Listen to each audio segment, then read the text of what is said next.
My son tried very hard.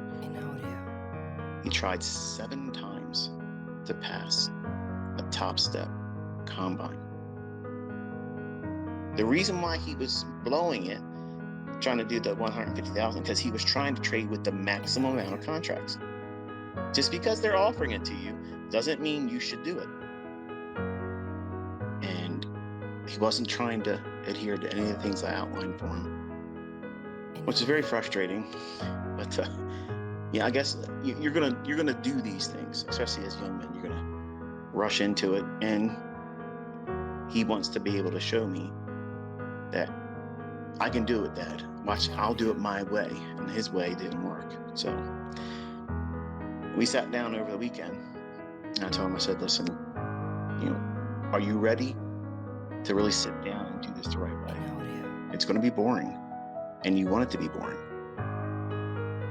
His number one concern is he's afraid now to push the button to get in. And I said, well, you're in good company, because that's exactly how it was for me. I was very, very scared to get into it in the beginning. In 1992, I had no idea what the hell I was doing, but I was really inspired to learn. So when I sat down with him today, I told him, I said, listen, we're going to think about how a $50,000 account. I know you said you were going for that $150,000 account. Okay, and you were trying to prove to Dad you were going to go on the internet and piss all over my trolls and like you have to defend me, but you don't. I want you to think about a $50,000 account, and I want you to think about 1.5% risk of that. That's the highest you can ever go. You can never go above 1.5%. Now, if you go out and look at these funded accounts, they allow you more than that. Not by much. I think it's like 2%. But I told him, you are not allowed to go over 1.5%. Because if you go over 1.5%, you failed. In my eyes, I'm your dad. I'm telling you, you fucking failed. Not just, I messed up. You fucking failed. You took that on. You did it yourself. You chose to fail. It didn't happen to you. You chose it.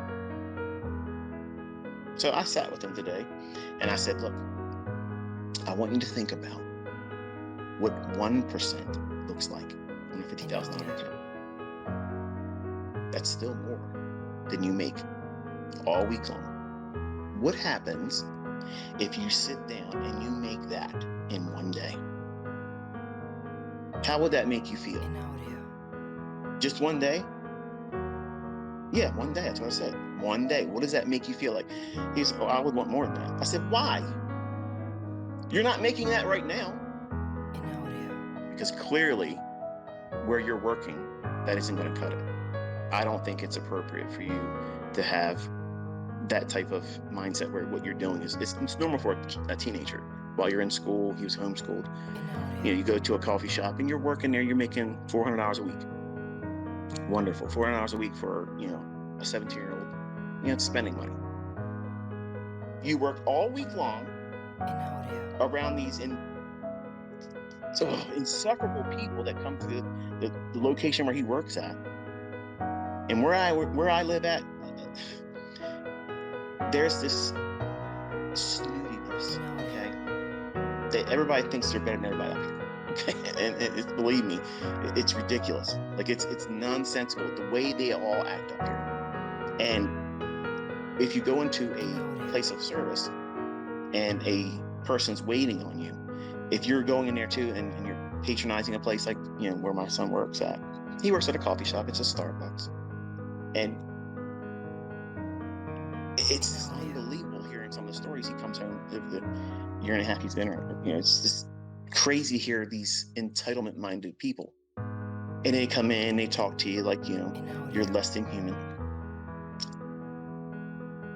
That $500, if you could make that one day per week, you've replaced the whole need to go to that place, and you're not even pushing it hard. You're not even pushing it hard. You're not pushing hard to break the account. You're not pushing hard to feel like you got to keep up with some level of measurement. Somebody on the internet's doing this much, I got to do that. You don't have to look at my videos where I'm trading all those contracts and building up a large position. You ain't got to do $12,000. You ain't got to do $16,000, $20,000, $30,000 days. You don't need to do those.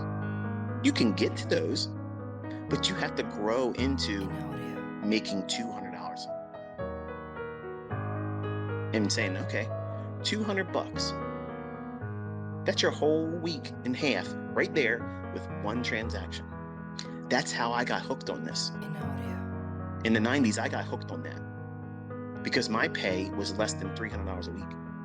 Bring home.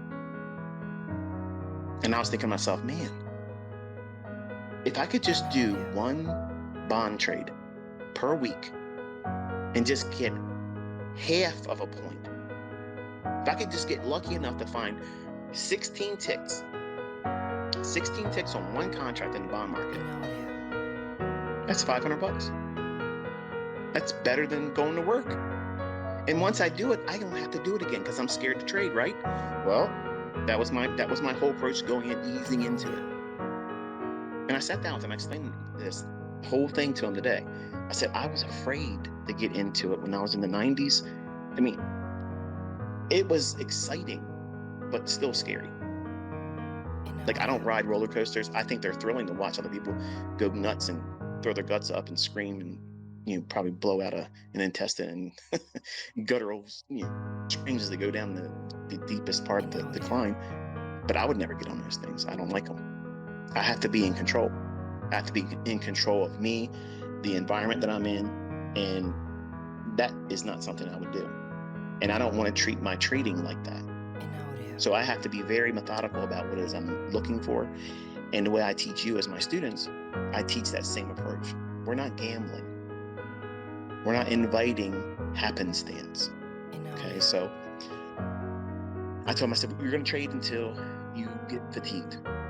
And then as soon as you are you just don't know why you're doing it, you just push the button to find out, okay, what happens.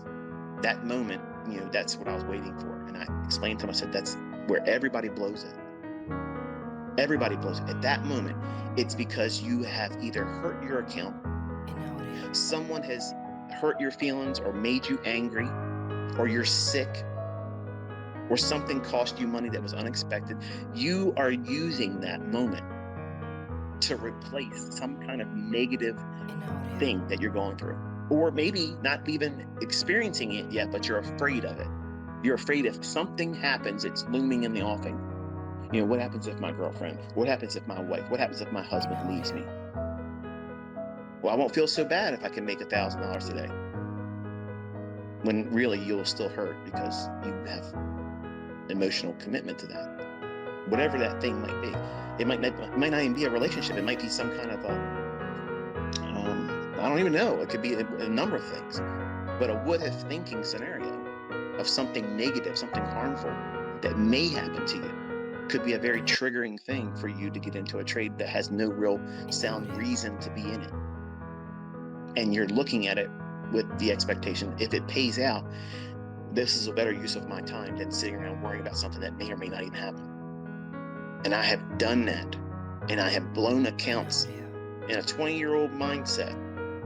I was fearful of a lot of things that never fucking happened. I had so many unrealistic fears. What if this happens? What if that happens? What if this happens? And none of it ever happened. It never happened.